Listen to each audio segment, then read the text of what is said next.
Bulletin की शुरुआत कर रहे हैं इस वक्त की बड़ी और खास खबर के साथ। दिल्ली दौरे से लौटे मुख्यमंत्री भजनलाल शर्मा जयपुर आते ही प्रेस वार्ता कर कांग्रेस पर निशाना साधा। भजनलाल शर्मा ने गृह मंत्री अमित शाह पर हमलावर हो रहे विपक्ष को दिया करारा जवाब। कल दिल्ली में गृह मंत्री शाह से भजनलाल ने की थी मुलाकात। ऐसे में दिल्ली दौरे के बाद लगाए जा रहे हैं कई तरह के कयास। वहीं सियासी गलियारों में भी मंत्रिमंडल विस्तार की चर्चा चल पड़ी है। उपचुनाव की कामयाबी और राइजिंग राजस्थान की सफलता से खुश है केंद्रीय नेतृत्व। प्रधानमंत्री नरेंद्र मोदी भी कर चुके हैं मुख्यमंत्री की तारीफ।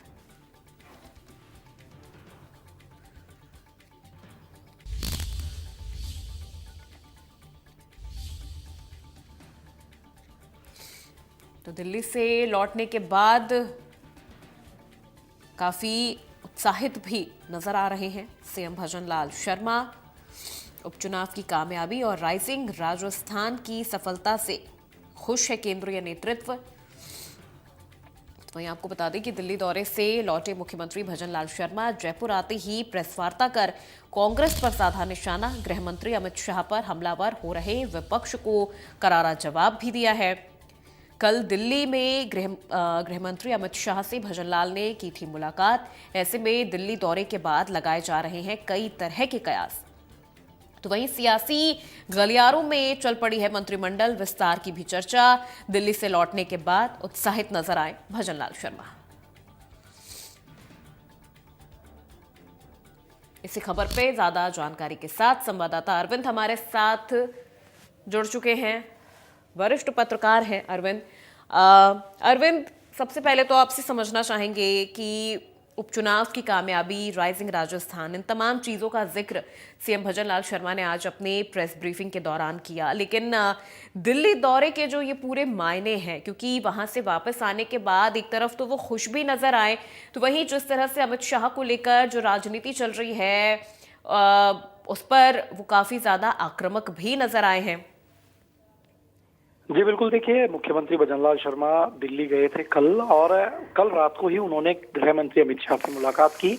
और उस मुलाकात के कई जो मायने हैं वो यहाँ पर निकलते, क्योंकि जिस तरह से विपक्ष जो है वो लगातार गृह मंत्री पर आक्रामक हो रहा है, जिस तरह से उन्होंने जो अम्बेडकर को लेकर बयान दिया उसको लेकर के जिस तरह से पूरे देश भर में राजनीति हो रही, तो कहीं ना कहीं अपने आप में एक बड़ा जो राजनीतिकरण है इस पूरे मुद्दे का किया जा रहा है। अम्बेडकर को लेकर के जिस तरह से विपक्ष जो है वो एकजुट नजर आ रहा है, तो मुख्यमंत्री भजनलाल शर्मा ने गृह मंत्री से भी मुलाकात की। इस दौरान जाहिर तौर पर इस बात पर भी चर्चा हुई है। इसके साथ ही राइजिंग राजस्थान हो या सरकार का 1 साल हो, उस पर भी जब जो बातचीत है वो यहाँ पर की गई। साथ ही मुख्यमंत्री भजनलाल शर्मा का 1 साल का जो कार्यकाल है वो पूरा हो चुका है। कार्यकाल में कई जो बड़ी उपलब्धियां हैं देखिए वो यहाँ पर उन्होंने हासिल की है, तो इन तमाम उपलब्धियों को लेकर के भी उन्होंने वहां पर जरूर जो चर्चा है वो हुई। लेकिन आप देखिए कि जब मुख्यमंत्री जयपुर लौटे हैं आज, और जयपुर लौटने के बाद में एक अलग ही जो उत्सुकता है, या ये कहा जा सकता है एक अलग ही मोटिवेशन जो है वो मुख्यमंत्री में देखने को मिला। और जयपुर आते ही उन्होंने एक प्रेस वार्ता की। इस प्रेस वार्ता में उन्होंने कांग्रेस पर सीधे तौर पर निशाना साधा, राहुल गांधी पर निशाना साधा।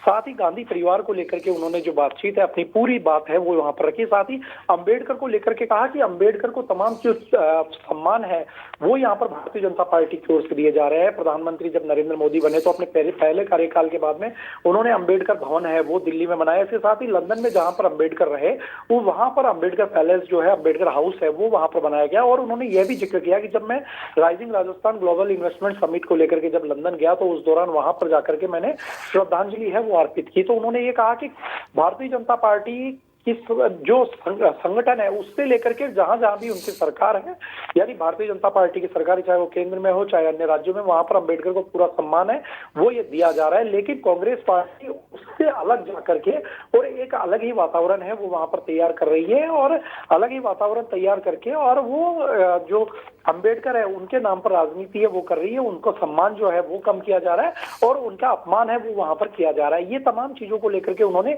दिल्ली से लौटने के बाद में ये प्रेस वार्ता की। तो ऐसे में सवाल यह है कि मुख्यमंत्री, क्योंकि अब तक अन्य राज्यों के मुख्यमंत्रियों ने इस तरह की प्रेस कॉन्फ्रेंस है वो जाहिर तौर पर नहीं की है, लेकिन मुख्यमंत्री भजनलाल शर्मा दिल्ली से लौटे और लौटने के ठीक बाद में उन्होंने एक बड़ी प्रेस कॉन्फ्रेंस है वो यहाँ पर की करीब 2 घंटे के बाद में ही उन्होंने प्रेस कॉन्फ्रेंस बुलाई और इस प्रेस कॉन्फ्रेंस में अमित शाह के लिए सीधे तौर पर कहा कि उनका जो बयान था उसका एक जो तथ्य था, एक जो क्लिप था उसको तोड़ मरोड़ करके उन्होंने पेश किया। राहुल गांधी के साथ ही उन्होंने कहा कि नेहरू हो, सोनिया गांधी हो, राजीव गांधी हो, उनके नाम पे, इंदिरा गांधी हो, उनके नाम पे कई तरह की जो योजनाएं हैं वो वहां पर चल रही हैं।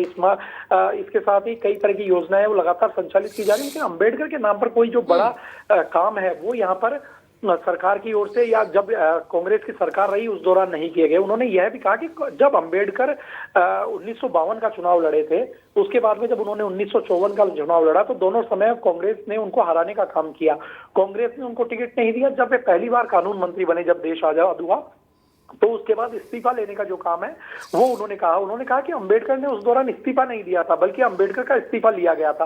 तो ऐसे में जब पूरी ये प्रेस वार्ता हुई, इस प्रेस वार्ता में जिस ढंग से उन्होंने एक एक तथ्य को रखा, तो ये जाहिर तौर पर साफ हो चुका है कि केंद्रीय आलाकमान का जो विश्वास है वो भजनलाल शर्मा पर काबिज है। और भजनलाल शर्मा जिस तरह से बड़े बड़े आयोजन जिन्होंने किए हैं, चाहे राइजिंग राजस्थान की बात करें, चाहे पीकेसी ARCP का जो बड़े इवेंट है वो यहाँ पर किया, खुद प्रधानमंत्री नरेंद्र मोदी पहुंचे और उस इवेंट में जिस तरह से एक भव्य आयोजन किया गया, तो तमाम चीजों को लेकर के खुद प्रधानमंत्री नरेंद्र मोदी से लेकर तमाम जो भारतीय जनता पार्टी का केंद्रीय नेतृत्व है वो भजनलाल शर्मा के काम से बेहद खुश नजर आ रहा है। और आप देखिए कि जब प्रधानमंत्री का दौरा हुआ, जिस तरह से राइजिंग राजस्थान समिट हुआ, तो कुछ जो विरोधी जो भारतीय जनता पार्टी के अंदर भी थे, तो कहीं ना कहीं वो भी अब खुद मुख्यमंत्री भजनलाल शर्मा के साथ आ चुके हैं और एक स्पष्ट संदेश जो है तो वो यहाँ पर दिया जा चुका है कि आने वाले समय में भारतीय जनता पार्टी जो है राजस्थान में भजनलाल शर्मा के नेतृत्व में काम करेगी। जिस तरह के बड़े कार्यक्रम जो है 1 साल के अंदर किए गए हैं, तो उन तमाम चीजों को लेकर के एक बड़ा जो संदेश है वो केंद्र से लेकर राजस्थान तक पहुंचा है। और दिल्ली दौरा जो किया गया भजनलाल शर्मा की ओर से,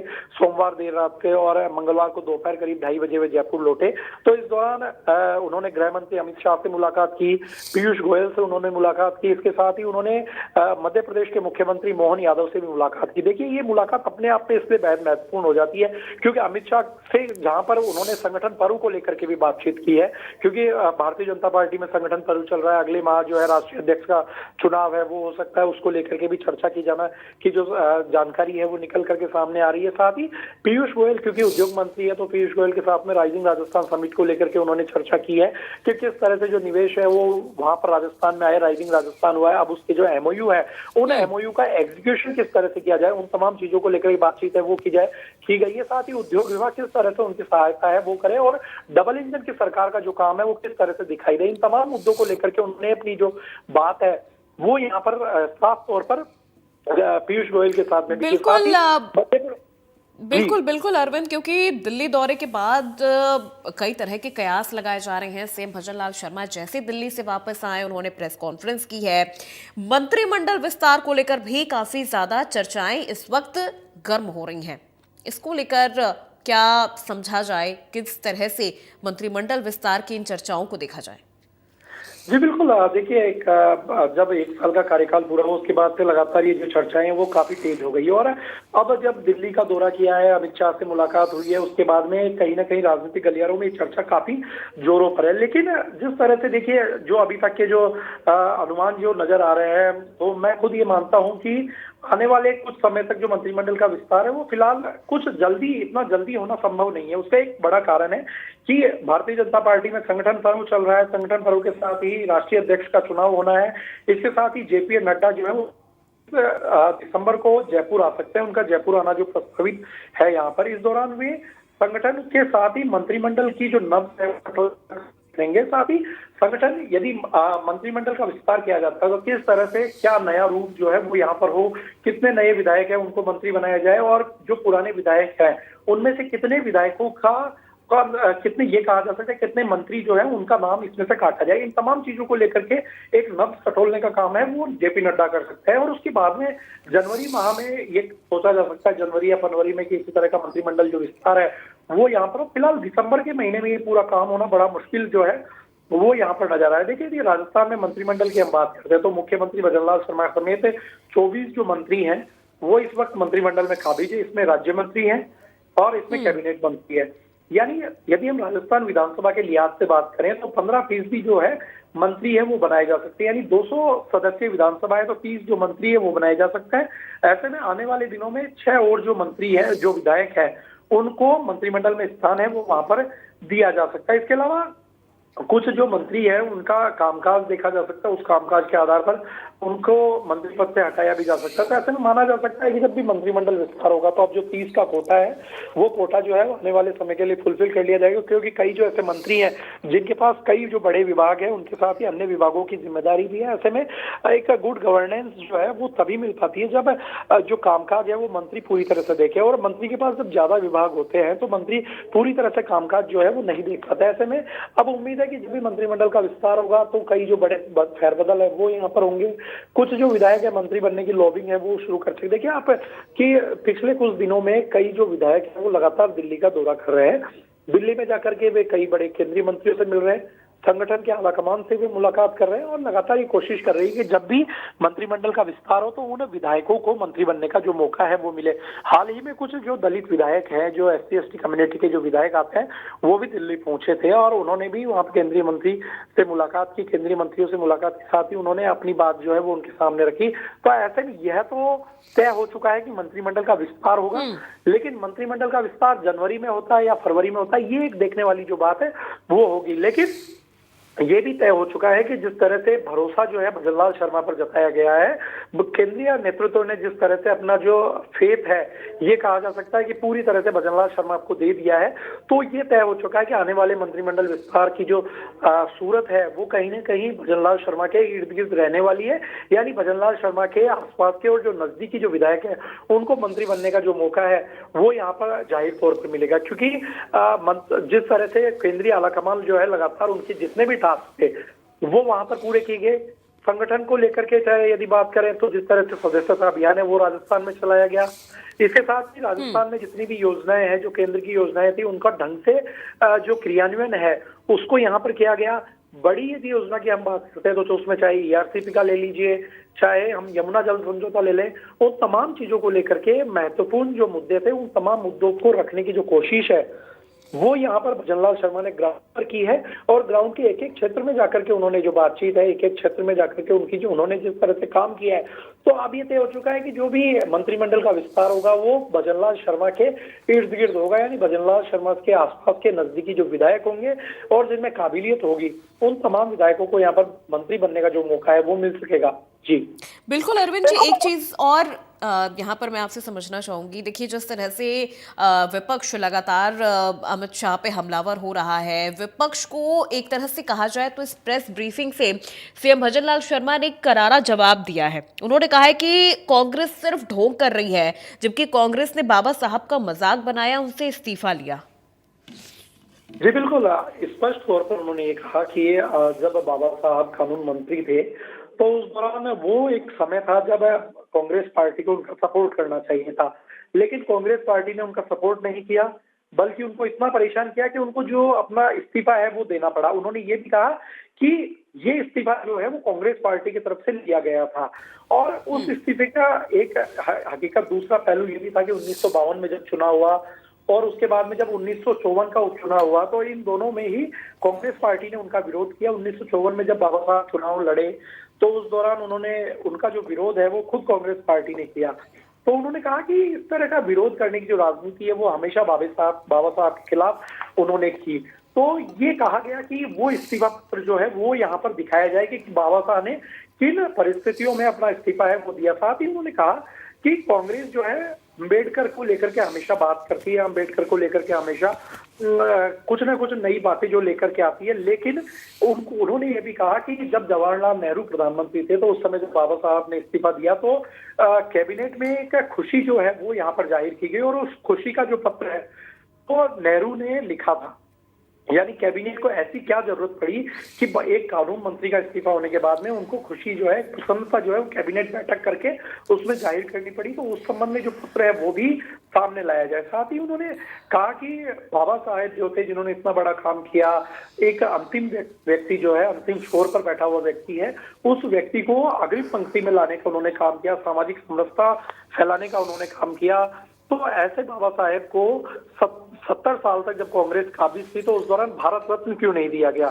उन्होंने ये सवाल उठाया कि भारत रत्न जो है उस समय बाबा साहेब को मिलना चाहिए था, लेकिन भारत रत्न उन्हें नहीं दिया गया, और इसके पीछे क्या कारण थे ये भी कांग्रेस को बताने चाहिए। साथ ही उन्होंने कहा कि जब अटल बिहारी वाजपेयी प्रधानमंत्री बने तो उनके नेतृत्व वाली जो सरकार थी, उन्होंने बाबा साहेब को भारत रत्न दिलाने का जो काम है वो उन्होंने किया। साथ ही स्पष्ट तौर पर कांग्रेस पर एक और बड़ा उन्होंने निशाना साधा और कहा कि कांग्रेस ने देश की जनता के साथ धोखा किया है, देश की जनता को गुमराह करने का काम किया है। लूट और झूठ जो लगातार भारतीय जनता पार्टी आरोप लगा रही कांग्रेस पार्टी पर, यानी लूट और झूठ की जो राजनीति है वो करने की जो बात है वो यहाँ पर कही कि कांग्रेस पार्टी इस तरह की हमेशा जो राजनीति है वो करती हुई आई है, और गृह मंत्री के भाषण तोड़ करके पेश करने का जो काम है वो वहां पर किया। साथ ही ये भी कहा कि कांग्रेस की एक आदत हो चुकी है कि वो हमेशा सत्ता में रहना चाहती है, सत्ता हासिल करना चाहती है, सत्ता से बाहर है वो कांग्रेस पार्टी नहीं रहना चाहती है।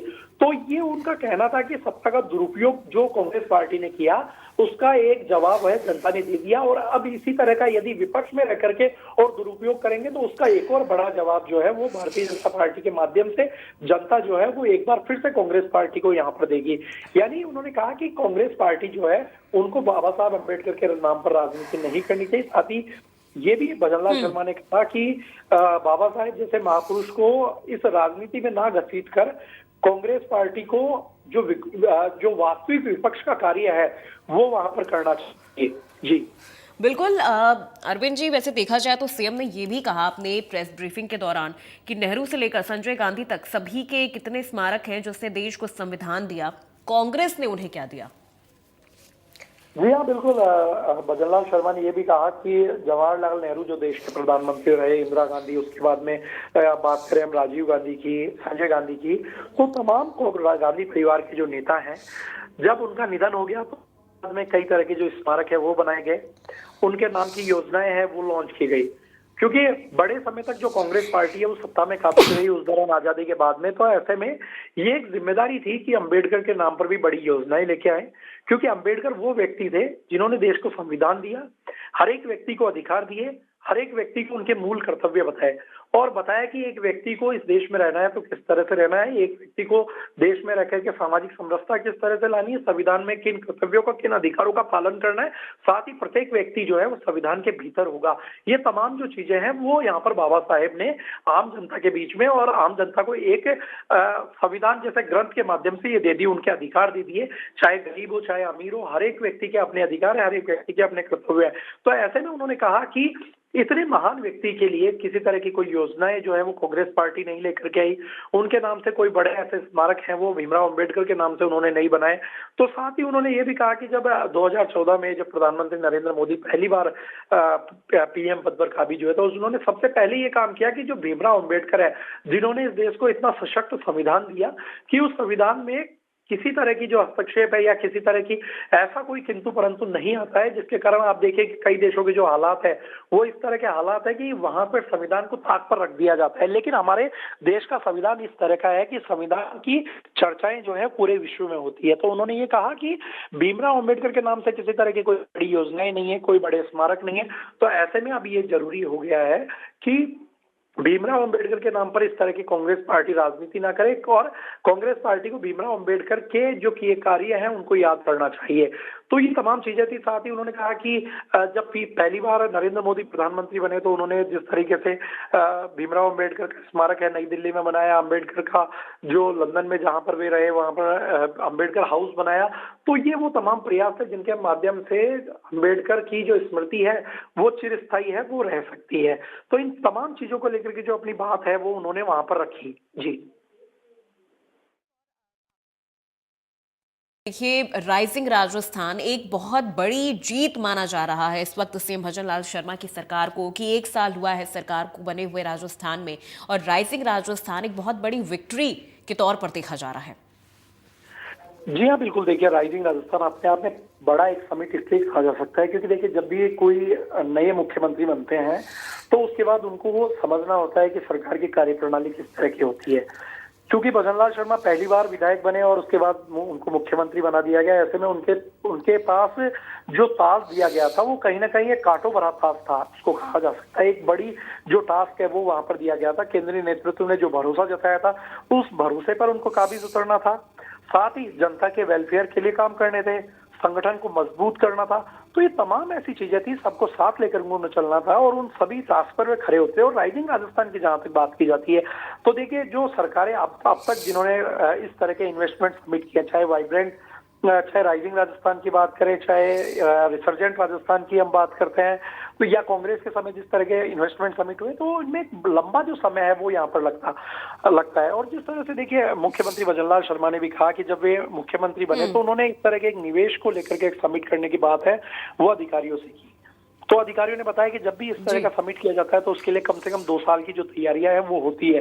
तो भजनलाल शर्मा ने उन्हें टास्क दिया और अपना विजन भी रख दिया कि हमें इसी महीने इसी साल दिसंबर के अंदर हमें सबमिट करना है। तो आप देखिए कि राजस्थान सरकार को बहुत कम समय मिला, क्योंकि जनवरी का महीना जो था 2024 का, वहां पर सरकार अपना कामकाज है वो संभाल रही थी। उसके बाद में लोकसभा चुनाव की आचार संहिता लग जाती है, तो ऐसे में करीब 6 माह का समय ही है वो यहाँ पर सरकार को मिल पाता है एक बड़ा इन्वेस्टमेंट समिट करने के लिए। और इतना बड़ा इन्वेस्टमेंट समिट किया कि आप देखिए, प्रधानमंत्री नरेंद्र मोदी उसमें आए, 35 लाख करोड़ रुपए के जो एमओयू है वो यहाँ पर किए गए। पहली साल में इन्वेस्टमेंट समिट करने के देखिए कई तरह के फायदे हैं।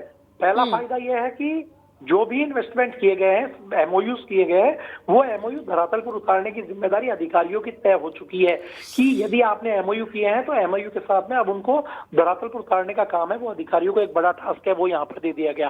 साथ ही खुद मुख्यमंत्री भजनलाल शर्मा ने जब राइजिंग राजस्थान का समापन हुआ तो उस दौरान कहा कि अगले साल 11 दिसंबर को मैं जो प्रगति रिपोर्ट है राइजिंग राजस्थान की वो जनता को दूंगा।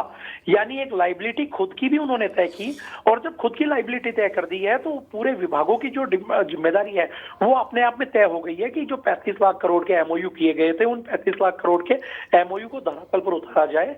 यदि वे धरातल पर उतारने में कहीं ना कहीं नाकामयाब रहते हैं तो ऐसे अधिकारियों पर गाज भी गिरेगी। साथ ही जिस तरह के एमओयू किए गए हैं तो कहीं ना कहीं कांग्रेस को किसी तरह का मौका ना मिले, तो खुद अधिकारी जो है वो पूरी जी जान से अभी से लग चुके हैं कि जो एमओयू किए गए उन एमओयू का धरातल पर जो काम करना है वो शुरू हो जाए। और कुछ ऐसे एमओयू जो तत्काल उनको क्रियान्वयन किया जाए, उन एमओयूज के माध्यम से पहले ही साल में लोगों को जो रोजगार है वो मिले, राजस्थान में जो निवेश है वो बढ़े। ये अपने आप में एक बड़ा टास्क है, वो यहाँ पर खुद मुख्यमंत्री भजनलाल शर्मा ने राइजिंग राजस्थान के माध्यम से है वो अधिकारियों को भी दे दिया और एक बड़ी लाइबिलिटी खुद ने भी ली है। ऐसा ही नहीं है कि केवल अधिकारियों पर उन्होंने तमाम चीजें छोड़ दी, उन्होंने अधिकारियों के साथ खुद ने भी अपने आप में एक बड़ी लाइबिलिटी ली कि मैं भी जनता के सामने अपनी जो उत्तरदायित्व है उसको निभा करके और जनता को बताऊंगा कि जो एमओयू किए गए हैं वो किस तरह के किए गए हैं। क्योंकि कांग्रेस पार्टी लगातार यह निशाना साध रही है कि मुख्यमंत्री और अन्य मंत्री जो विदेशों में घूमते रहे, विदेशों में जाकर के देखिए उन्होंने कई बड़े एमओयू है वो किए, कई बड़े उद्योगपति हैं उनसे बातचीत की, और आप देखिए जापानी कंपनीज है, रशियन कंपनीज है, वो राजस्थान में आकर निवेश के लिए तैयार हुई और अपने जो कई कंपनीज थी उन्होंने निवेश बढ़ाने के प्रस्ताव है वो यहाँ पर किए। अंबानी अडानी, साथ ही यदि हम बात करें अनिल अग्रवाल जो वेदांता ग्रुप के मालिक है, उन्होंने भी स्पष्ट तौर पर कहा कि हम राजस्थान में आकर के और अपना इन्वेस्टमेंट है वो यहाँ पर बढ़ाएंगे और इस इन्वेस्टमेंट से न केवल राजस्थान बल्कि पूरे देश को विकास होगा, इसके साथ ही राजस्थान के रेवेन्यू सोर्स है वो बढ़ेंगे, राजस्थान में एम्प्लॉयमेंट है वो भी बढ़ेगा। जी ठीक है, बिल्कुल। बहुत शुक्रिया अरविंद जी इस पूरी बातचीत और इस पूरी जानकारी के लिए।